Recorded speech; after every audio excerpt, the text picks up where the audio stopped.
શ્વાસની ક્રિયામાં જે ઓક્સિજન અત્યારે હાલ જે લઈએ છીએ કયો છે? O2. કેટલાને ખ્યાલ છે કે O2 છે કે O છે કે O3 છે? એના સિવાય બીજા O2 કહેવાવાળા કેટલા અને O કહેવાવાળા કેટલા? ખાલી ઓક્સિજન. મતલબ તમને ખબર તો છે કે તમે શ્વાસ તરીકે શું લો છો, બરોબર? ઓકે, તો આપણે જે શ્વાસોશ્વાસની ક્રિયામાં ઓક્સિજન લઈએ છીએ શું હોય છે? O2. આને અણુ કહેવાય કે પરમાણુ કહેવાય? શું કહેવાય આને? એટલે કે ઓક્સિજન અણુ. શું કહેવાય આને? ઓક્સિજન અણુ. પણ આને શું કહેવાય?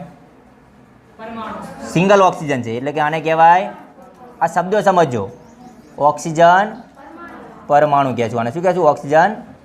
સમજી ગયા ભાઈ? સિંગલ હોય, કોઈ પણ તત્વ સિંગલ હોય તો એ પરમાણુ કહેવાય, પણ જ્યારે એક કરતાં વધારે જોડાય ત્યારે શું બની જાય? અણુ બની જાય છે, બરોબર? ઓકે, તો આ થઈ ગયો અણુ અને પરમાણુ વિશેની એક સિમ્પલ બેઝિક સમજ. અહીંયા